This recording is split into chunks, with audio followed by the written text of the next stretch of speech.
कराड नगरपालिकाची निवडणूक अगदी काही महिन्यामध्ये होणार आहे. मात्र सध्याची काय राजकीय घडामोडी सुरू आहे ते मी तुमच्याकडं लक्ष वेधणार आहे.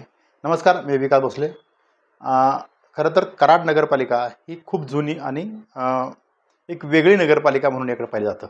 स्वच्छता अभियानातसुद्धा सलगपणे पहिलं, दुसरं, तिसरं असं ह्या पारितोषिक देश पातळीवर मिळवणारी ही नगरपालिका. आणि या नगरपालिकेमध्ये सध्याचं राजकारण काय सध्या सुरू आहे ते मी तुम्हाला सांगणार आहे. 2017 साली ज्या निवडणुका झाल्या त्या आघाडीवर लढल्या गेल्या. मात्र यावेळी कराड नगर परिषदेमध्ये आघाडी होईल ही अशी शक्यता दुसरं वाटते. कारण काय, प्रत्येक पक्षचिन्हाला महत्त्व देण्याची अधिक शक्यता आहे. मागच्या वेळी खरं तर लोकशाही आघाडी असेल, जनशक्ती आघाडी, त्यानंतर यशवंतराव चव्हाण विकास आघाडी, त्यानंतर भारतीय जनता पार्टीसुद्धा या ठिकाणी ची उमेदवार होते. अशा पद्धतीनं काँग्रेस जरी पक्षचिन्हावर लढलं नसलं तरी आघाडीच्या माध्यमातून हे एकत्र होते. मात्र विधानसभाच्या निवडणुकीपासून कराड नगरपालिकेचं राजकारण बदलत चाललेलं आहे. म्हणजे कसं बघा, अगोदर पृथ्वीराज चव्हाण हे आमदार होते त्यावेळची परिस्थिती आणि आत्ता डॉक्टर अतुलबाबा भोसले आमदार झाल्यापासून म्हणजेच मार्च महिन्यापासून साधारणतः राजकीय स्थित्यंतर पाहायला मिळत आहेत. सध्याची काय परिस्थिती मी तुम्हाला सांगणार आहे. आमदार डॉक्टर अतुलबाबा भोसले हे सध्या सातारा जिल्ह्याचे भारतीय जनता पार्टीचे अध्यक्ष असल्यामुळं या ठिकाणची निवडणूक पक्षचिन्हावर घेण्याचा आग्रह स्वतः अतुल भोसले आणि त्यांची पक्षश्रेष्ठी धरती आहे. म्हणजेच काय, मागच्या वेळी नगराध्यक्ष हा कमळ चिन्हावर निवडून आले आणि नगराध्यक्ष झाले, थेट नगराध्यक्ष. यामुळे त्यांना कसल्याही परिस्थितीमध्ये यावेळी पक्षचिन्हावर निवडणुका ह्या घ्यायच्या आहेत. आता अडचण अशी आहे की आमदार डॉक्टर अतुलबाबा भोसले एक मोहरा आपल्याकडे घेताना दिसत आहेत. सुरुवातीला अतुल शिंदे असतील, आप्पा माने असतील, असे चेहरे त्यांनी स्वतः भाजपकडं घेतले. आणि आता दुसऱ्या टप्प्यामध्ये सुद्धा आमदार डॉक्टर अतुलबाबा भोसले यांची पहिली त्यांची फळी आहेच. मात्र नंतरच्या काळामध्ये आत्ता अरुण जाधव असतील किंवा माजी नगराध्यक्ष शारदाताई जाधव यांच्याशी त्यांचं बोलणं सुरू आहे असं कालच त्यांनी सांगितलं. म्हणजेच एकंदरीत काय तर कराड नगरपालिकेमध्ये अंतर्गत जे कार्यकर्ते घेण्याचं काम चालू आहे पक्षामध्ये ते खूप मोठ्या प्रमाणात आहे. दुसरा अँगल असा आहे की राजेंद्रसिंह यादव यांची जी यशवंतराव चव्हाण विकास आघाडी आहे ही आघाडी की शिवसेना चिन्हावरती लढणार हे सुद्धा महत्त्वाचं आहे. कदाचित यावेळची युती कशी असेल हे मी आज 31 जुलै मी तुम्हाला आजची परिस्थिती सांगतो. इथून दररोज राजकीय परिस्थिती वेगळ्या होतील.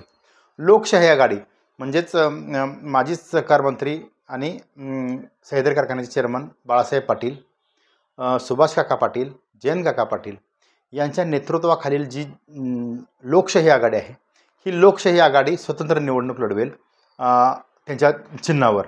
म्हणजे कब्बशी चिन्ह त्यांचं नेहमी असते साधारण. आजची परिस्थिती, नंतर कोणाशी युती करतील माहिती नाही. दुसरा मुद्दा, काँग्रेसच्या गटातून सुद्धा सध्या वातावरण पाहायला मिळते की काँग्रेसमध्ये जे काय आहेत, आता शिवराज मोरे असतील यांच्यासारखे जी कार्यकर्ते आहेत ते सुद्धा स्वतंत्र विचार या ठिकाणी आघाडीच्या माध्यमातून करू शकतात किंवा कोणाला पाठिंबा द्यायचा किंवा असंही होईल बाळासाहेब पाटील आणि पृथ्वीराज चव्हाण यांचीसुद्धा युती ही महाविकास आघाडीच्या माध्यमातून होऊ शकते. आणि शिवसेना, उद्धव ठाकरे यांचा गट आणि मनसे हे सगळे जर एकत्र साधारणतः महाविकास आघाडी म्हणून कराड नगरपालिकेमध्ये सुद्धा एकत्र येऊन हे गट बांधणी होऊ शकते.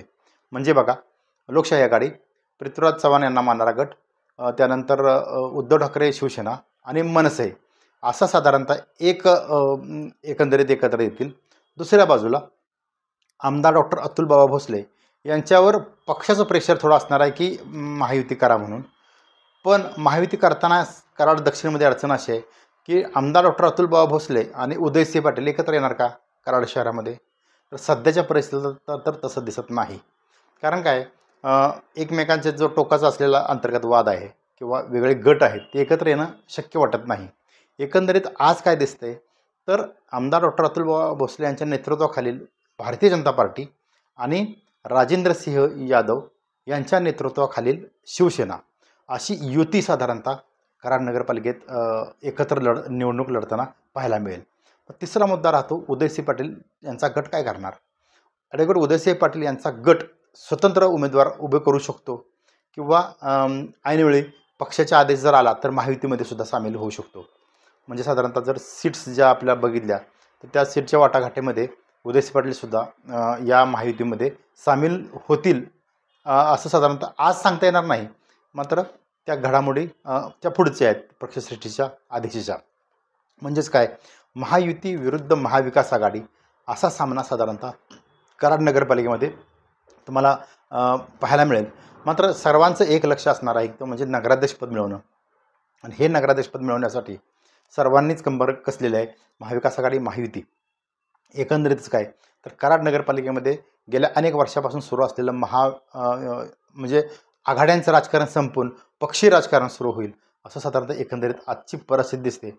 मात्र आगामी काळामध्ये अनेक घडामोडी घडणार आहेत या 3 महिन्यामध्ये. म्हणजे राजकीय परिस्थिती कराड शहरातली समजावून घेणं वाटती इतकी सोपी नाही. मात्र प्रत्येक इलेक्शनला या घडामोडी वेगळ्या वेगळ्या होत गेलेल्या आहेत. यामुळं यावेळची निवडणूक ही वेगळी असेल आणि निर्णायक ठरणारी असेल एवढं मात्र नक्की. पाहत राहा महाराष्ट्र लाईव्ह.